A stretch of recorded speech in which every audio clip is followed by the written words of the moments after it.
Hey Jen, I've heard of summer squash and winter squash, but what's the difference between the two? That's a great question, Mila. We even have some squash started here on the patio. The main difference between summer and winter squash is the skin. So summer squash has more of a tender, soft flesh, whereas winter squash has a tougher, firmer flesh. They're also harvested at different times of the year, so your summer squash is harvested in early to late summer, whereas your winter squash is harvested in the fall or even early winter. Your summer squash is best fresh, whereas your winter squash isn't really great for eating raw, but it's good in pies and baking. Well, that clears that up. Makes a lot more sense. Can I grow these the same way, or are there differences in the way they need to be grown? So in general, summer squash and winter squash have the same needs, just different harvest times.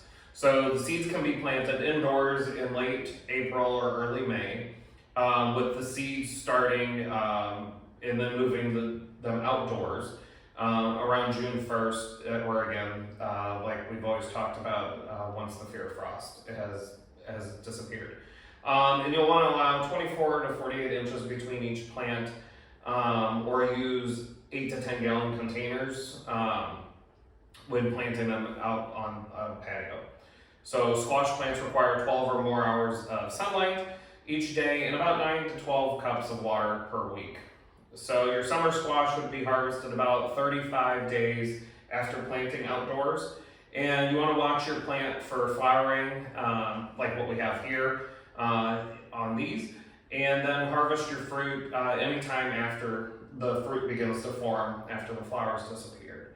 So, but be careful of letting it go too long because it will begin to rot.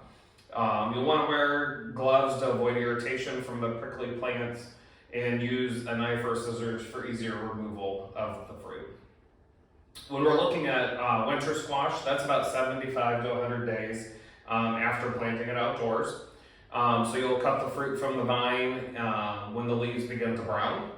And that's around when the first frost comes in the fall. And if the weather is nice, let the fruit cure in the garden for a week, and then you can bring it in to cure around 80 degrees Fahrenheit outside. And after curing, the fruit can be stored at 55 degrees Fahrenheit with a good airflow for several months. And then squash can be trellised for easier harvesting to help keep it up off the ground and help preventing rot. That was a lot of information, Larry. How will I ever keep track of all of that? Well, Mila, there are many ways to remember all that you need for growing a healthy garden. The Land Connection has printed how to grow cards that you can get from them or view online on their website. And you can also contact your local extension office if you ever have any gardening questions. Well, I'm sure glad to know there are plenty of resources available to help me out. Before I go, do I need to worry about any pests or diseases on squash plants? Squash bugs and cucumber beetles are very common pests that happen for those types of plants. So a fabric road cover will help until the plant begins to flower.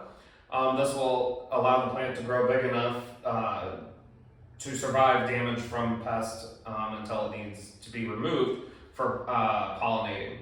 So this will help in preventing diseases as well, and always look for the disease-free resistant plants or seeds when you're shopping for your seeds or plants. And then proper spacing allows airflow between the plants to help keep disease at bay.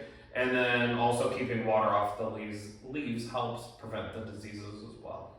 Awesome. I really think you've prepared me to grow squash in my garden this summer and fall. Thank you. Excellent, you're welcome. I'm Jen. And I'm Larry. And we love teaching people how to grow their own food. Thanks for watching and happy growing.